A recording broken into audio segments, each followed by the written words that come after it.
My name is Charles Oliver Hendricks, Jr. I bought a home in Port St. Lucie, Florida, and he owned the home directly next door to me. Looking at my home, he would have been to my left. That's where I first met Michael Dunn. So I lived next door to him for 8 years. Okay. He had a really arrogant attitude about him, like he was smarter than everybody else. I found that not only annoying but quite amusing because I didn't find him as near as intelligent as he thought he was. He knew about computers, but he didn't appear to know a lot about interpersonal relationships and how to get along with people. That was just my perception. He had an air where he was light and friendly and he laughed, but if you disagreed with him, he would get boisterous and try to be overbearing and try to intimidate people with his size and his voice. And he appeared to me to be very selfish, and that there wasn't much that he wouldn't do to get what he wanted or get his way. Very arrogant. Most of what I know about Michael Dunn comes from his wives. As I said, he was married to a foreign national, Sarah. She was from Mexico. The next wife he had was another foreign national from Colombia, and her name was Clara. And at different times through these relationships with these women, they had come to my house crying, claiming that they were scared to death of this individual, that he had put a gun to their head, that he had threatened to take their children away from them. They both had children. And he had threatened to have them deported if they didn't do exactly as he said, and that he would keep the kids, that they'd never see their kids again, that type of thing. Now, as I said, the women came to my home and told me these things. I didn't go to their home. I didn't solicit these comments from these women. And the second wife that he had a child, a male child, probably about 10 or 11 years old. And he was terrified of this guy, and he used to come to my house and hang out at my house just so he wouldn't be there. He was, in terms of what some people would call an effeminate type male, very happy child most of the time. He was more interested in laughing and having a good time than being serious, and Michael Dunn didn't appear to like that. He wanted this kid to be like him, and when the kid started coming to my house and telling me how afraid he was,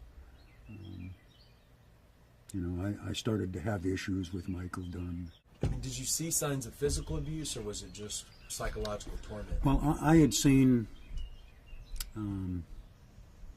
swollen lips and a bruised face on Clara, on Sarah, I'm sorry, the first wife that I knew that he had while I was living next door to him.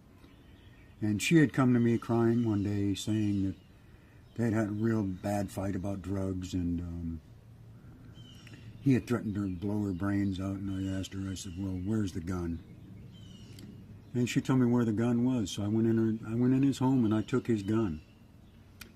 And I brought it over to my house and I hid it. And I told her, when you feel like you're safe, you let me know and I'll give it back. But until you let me know that you're no longer worried about him hurting you, this gun stays here. How did that work? I kept the gun probably a couple of weeks, and then she finally came to me and said that she was afraid he was going to find out his gun wasn't there anymore. Would I put it back?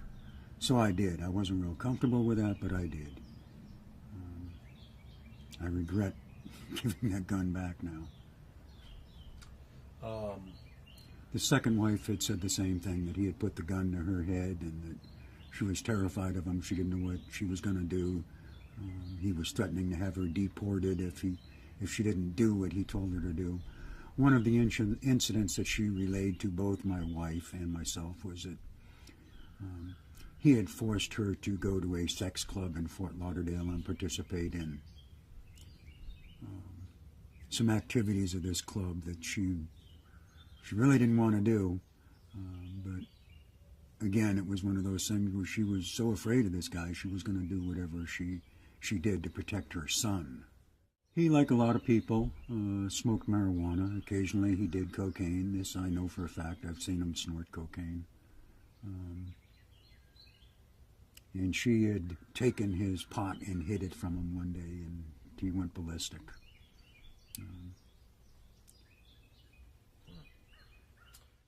At one point through this relationship with Michael Dunn, his software company was involved in a legal dispute with a gentleman out of Vero Beach by the name of Greg Walker. And they were going through some sort of litigation, and they were being sued, and they were countersuing or something. I'm not certain all of the legal stuff. But apparently this guy, Greg Walker, was... they were afraid that they were going to lose this case, and one incident that really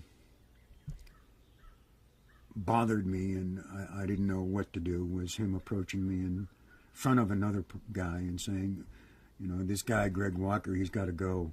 You know anybody that will take care of him for me? And I respond, what do you mean, take care of him? You want him beat up, what? And he said, no, I want him dead. The guy's a liar, blah, blah, blah. And I said, no, I don't know anybody, and I really am not interested in this conversation. My alarms went up then, and I said, you know, this guy's not right in the head. This is about a legal problem, and he wants some guy knocked off, and he's asking me to, you know, do I know anybody that will do a hit, or will I do a hit on somebody? And I don't know where that came from. He knew about my history of being violent. He had heard some stories about me getting into a couple of confrontations in bars and how I had managed to beat the crap out of several people at one time. So I guess he thought that lent to me being a friend of his, that, you know, I would do something like that for him. I'm not certain where it came from, but I wasn't interested in anything like that. But I notified the Port St. Lucie Police Department that somebody had solicited me to do a hit from on somebody from Vero Beach, and they seemed completely disinterested. His father was working on a sailboat, a double pontoon type sailboat, and he had his hand down inside of the hull of this thing holding up some wires, and his father was drilling a hole through it. And the drill went through the fiberglass a little bit too quickly, and it hit his hand. It messed up one of his fingers. He ended up having surgery and going through all of this crap. And he had gone to his doctor, and he had told his doctor that his hand got hurt helping his dad work on a boat.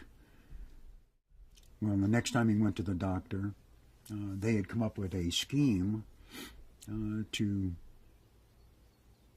get insurance coverage through the homeowner's insurance. And he told the doctor, no, it wasn't a boat. It was a bolt. I was helping him work on a deadbolt. And then they filed a claim through his father's homeowner's insurance and got a settlement. And he laughed about that. He thought that was really funny, that he had screwed the insurance company out of $30,000. There was another incident where he was working for the Psychic Readers Network. I believe that's what it was called at the time when they were first organizing.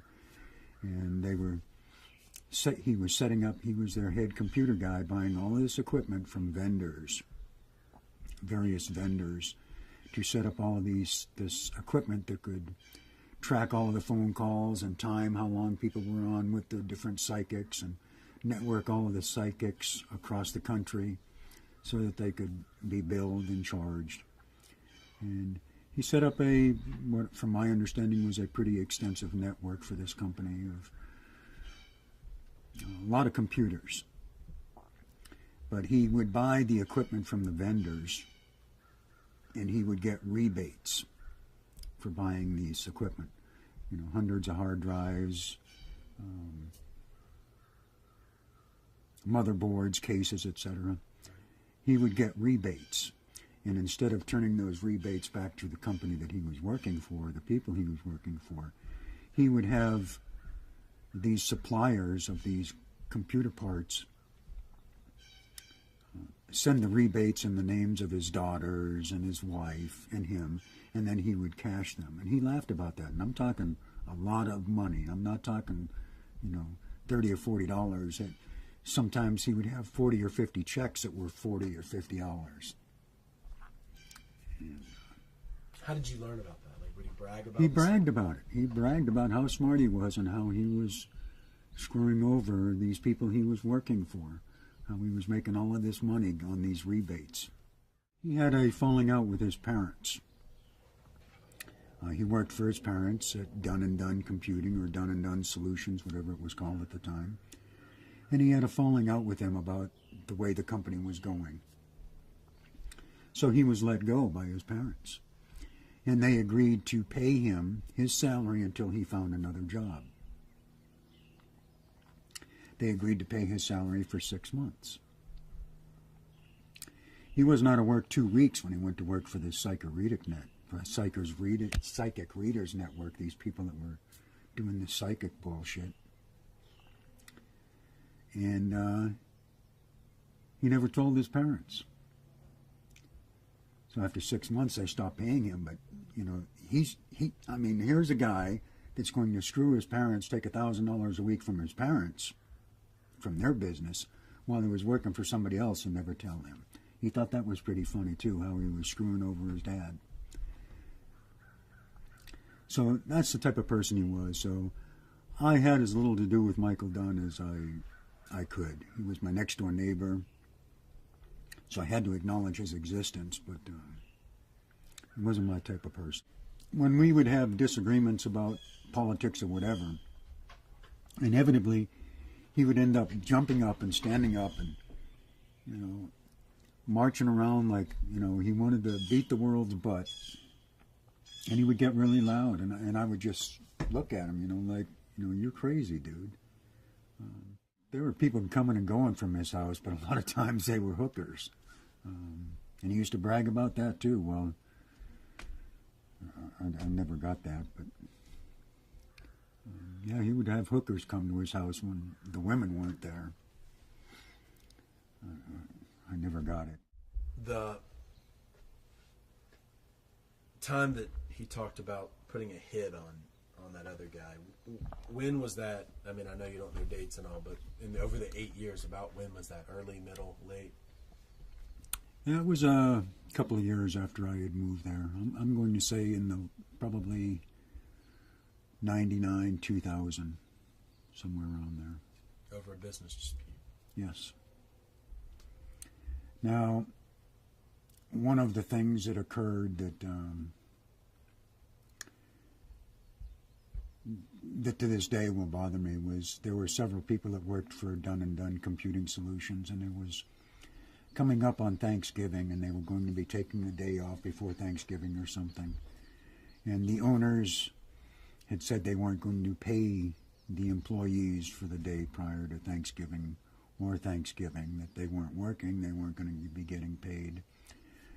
One of the people that I ended up becoming friends with that I met through Michael Dunn, quite frankly, stood up for the employees and said, hey, this isn't right. You can't be doing this. So they fired a lot of them, to include the guy that stood up for the employees. Well, the guy that got fired by Dunn & Dunn Computing, he started his own company with another former employee. And they were sued by Dunn & Dunn for copyright infringement or something. And they're still suffering from that. That was the way they operated, man. It was like he had learned from his father to screw anybody you can and don't worry about it. And I found that extremely offensive, the way they treated their employees. That's the type of person Michael Dunn was. He didn't care who he screwed as long as he was making a buck.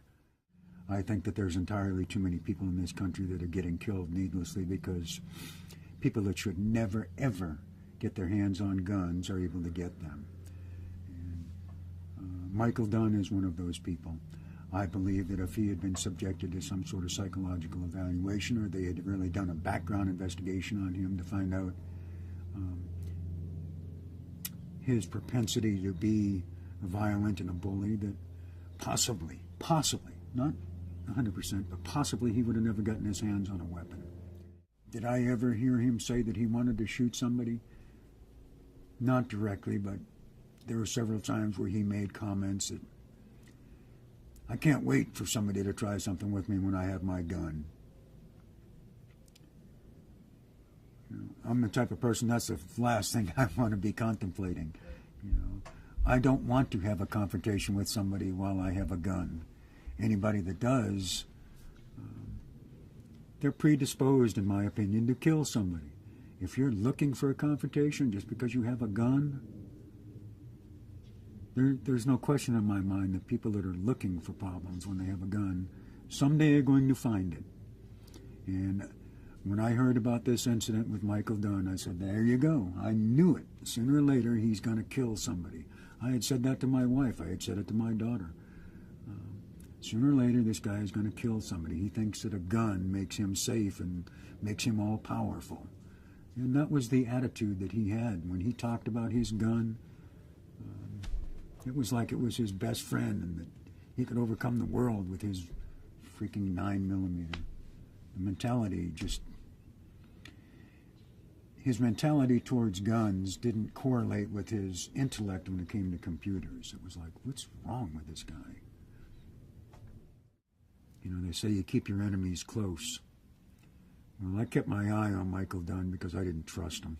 I flat didn't trust him. I didn't know what he was capable of. And I had an inkling of what he was capable of, and I wasn't going to be a victim. So I kept my eye on him. And I heard about the incident on the TV that a youth had been shot over loud music, and I looked into it because I'm concerned with gun violence in this country. And when I saw it was Michael Dunn, I said, there you go, I knew it. I knew it was going to happen sooner or later. And my instant reaction was, he had tried to tell somebody what to do and they didn't comply. Because that's the type of personality he had. By God, you're going to do what I tell you to do. And I could see this scenario playing down where somebody had said, no, I'm not going to do what you told me to do. And him first getting loud and then, trying to exhibit his physical presence by getting out of the car and showing people how big I am. And then when that still didn't work, I could see him pulling out a gun and shooting somebody just because they had defied him. That was his personality. You're going to do what I tell you or I'm going to make you miserable. I don't think that he called the police because he knew he was wrong, quite frankly. He knew he was wrong and he figured, well, I'll take the chance that I'm going to get away with it. I'll take the chance that nobody saw anything. Once it hit the news that they had a description of the vehicle, he knew he was going to get caught, so of course he's going to turn himself in. I believe that when he left, he thought that he was going to get away with it. And if somebody hadn't gotten the description of the vehicle and the license number, he would have never come forward. There's no question he would have never come forward and say, hey, I didn't mean for this to happen, but it happened. There's no way. I run over a squirrel on the road and I feel guilty for days. Now how somebody could load a gun into a car and then go eat pizza is beyond me. I just don't get that. He believed, in my opinion, he believed that black people and Hispanics were beneath white people, that this country was being taken over, and that white people needed to stand up. Those are his words, not mine. That this country was being taken over by minorities. And Michael Dunn got infuriated that somebody would not obey his commands, and he lost control. Do I believe that he wanted to kill that young man? No, I don't believe that. I think he lost control, and once the bullets came out of the barrel of that gun, he couldn't take it back. That's what I believe. He got so infuriated that somebody would defy him that he finally lost control. I also believe, I don't know whether anybody did a blood test or an alcohol test on him, I also believe that drugs were probably in his system that helped to accelerate that, most likely cocaine. That's what I believe. I believe that he was high, either on alcohol or cocaine, and lost control because somebody defied him. I think that he lost control. He got so infuriated that somebody would defy him and not do as he demanded. He pulled out a gun and shot that kid. That's what I believe. I have 3 children. And I can only imagine what Jordan Davis's parents are feeling and what they went through. My worst nightmare is something like this happening to one of my children.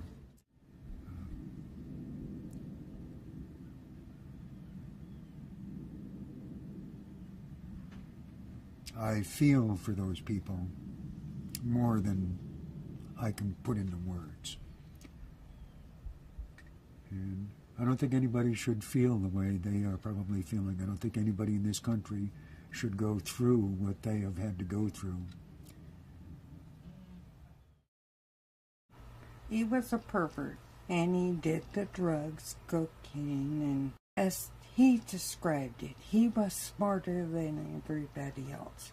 Everybody else was stupid or uneducated. He could outthink everybody. He was the top of the cream of the pile. His brother and some single guys would party all night long and do drugs and drink and just be noisy. Did you ever see either verbal abuse or physical abuse? Oh, yes. I saw the verbal abuse. I didn't see physical abuse. I saw a bruise once.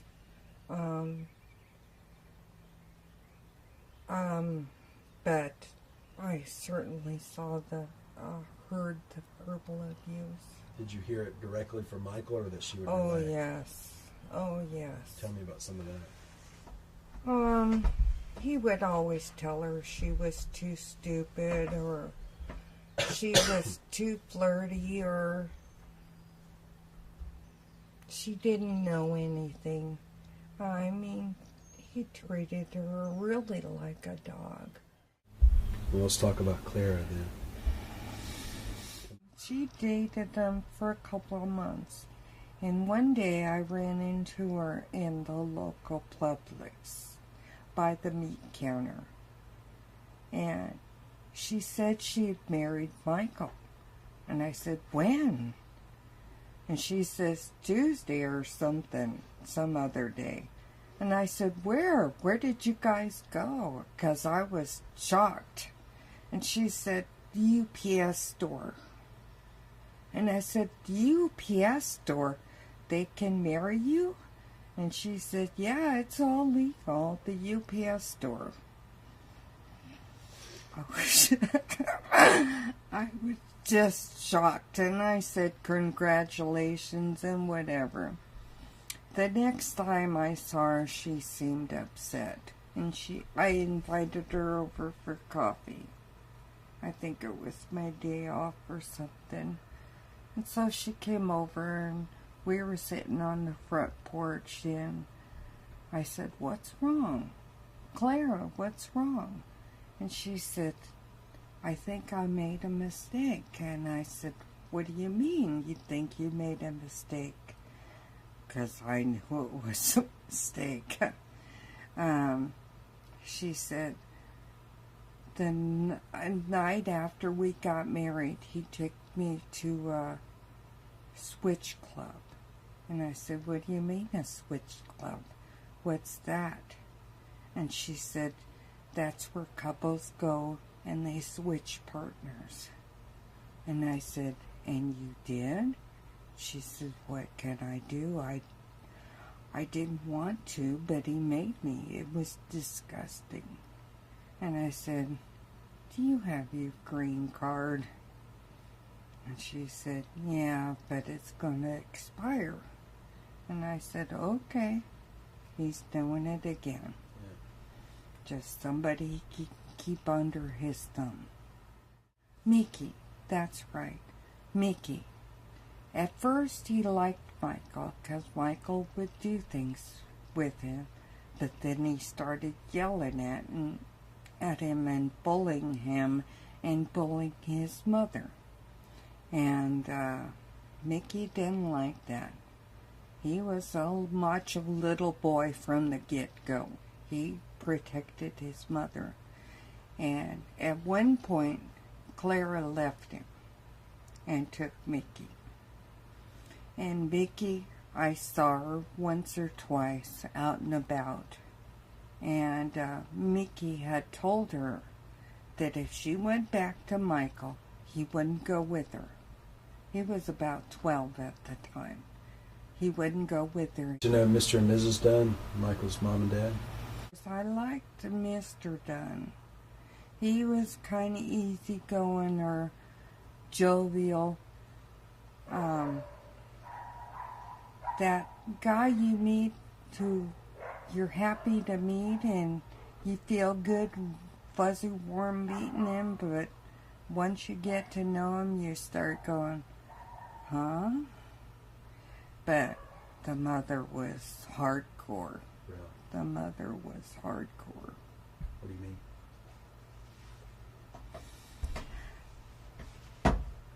She didn't like anybody. She didn't like anybody messing with her boys.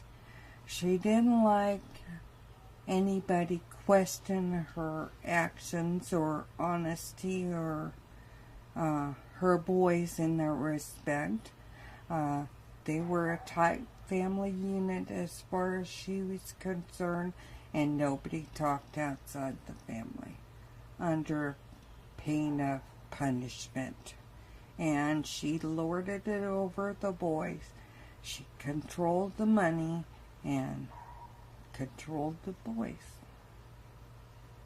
Did the other son, I think he lives like in Ohio now, did he live in the area? Matthew, yes.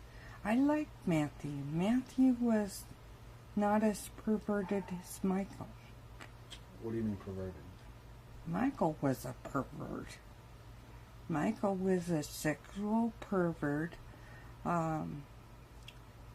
Pornographic stuff on his computer. He posted a picture of his naked wife on the computer. Oh, yes, didn't Chuck tell you that? Oh, yes. And she found it, and he said, "What's the problem?" Chuck confronted him about it, I think, and he was all into this pornographic stuff, and that's why the switch hit clubs or whatever, whatever you call them.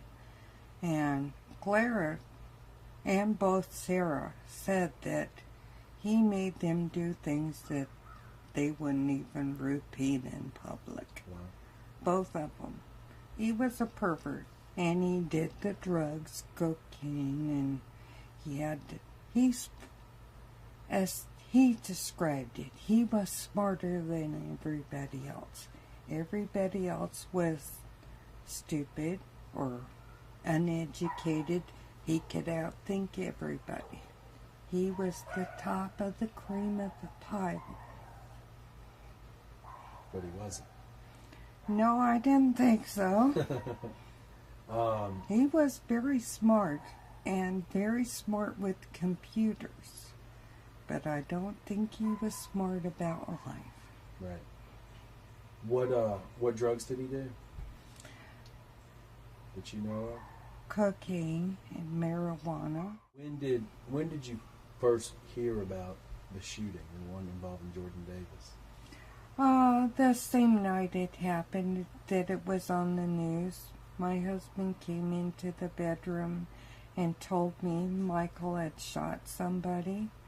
And my first thought was he always wanted to shoot somebody, but I didn't know it was a young boy at the time. He told me about it, and my heart just broke. But he always wanted to shoot somebody. What do you mean? That was the ultimate power trip. You know, he could get over an insurance company. He could get over on people and on jobs and whatever. But I think that was the ultimate power trip for him. And I asked him one time, don't you believe in God? What would God think? And he said, no, that's for suckers.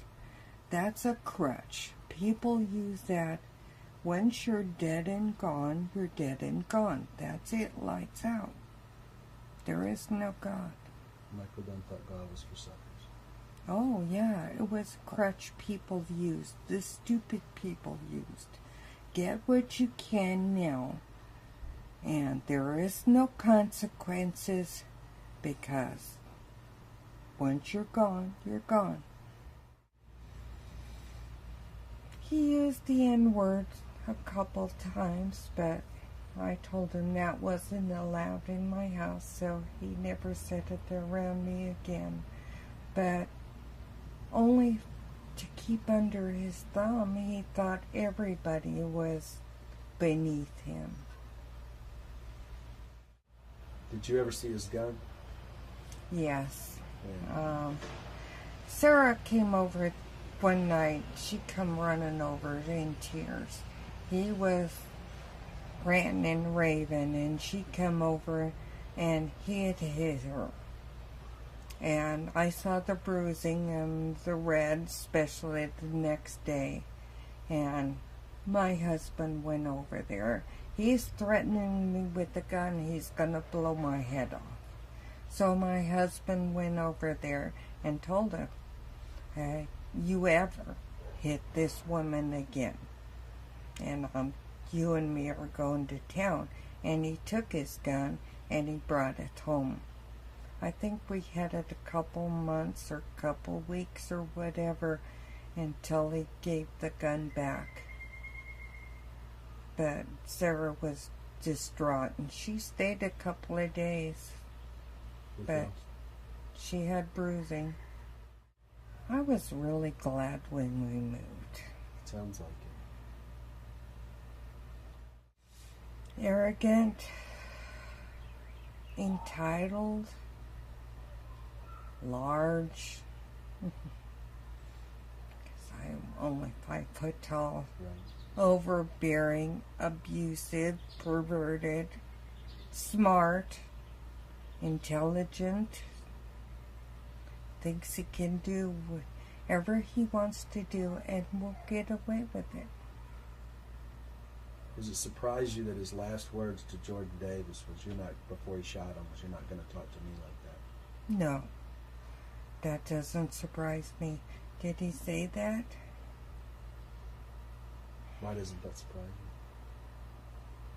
Because nobody talked to Michael like that, but his mother and his father and Chuck, as far as I know, and me and my kids.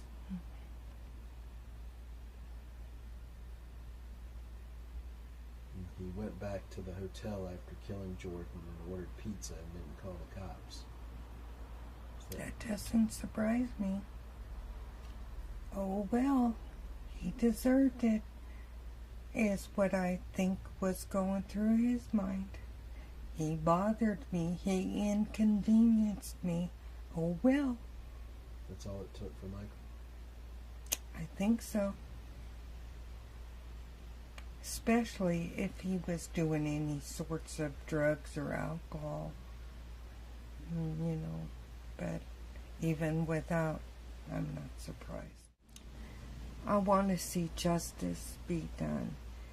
And this senseless violence with guns. And people as crazy as Michael having a gun. Being superior to everybody else. I think in the Old West, he would just be one of those guys who just goes around shooting somebody for looking sideways at him. You don't agree with me? Pow. So, it's just not right.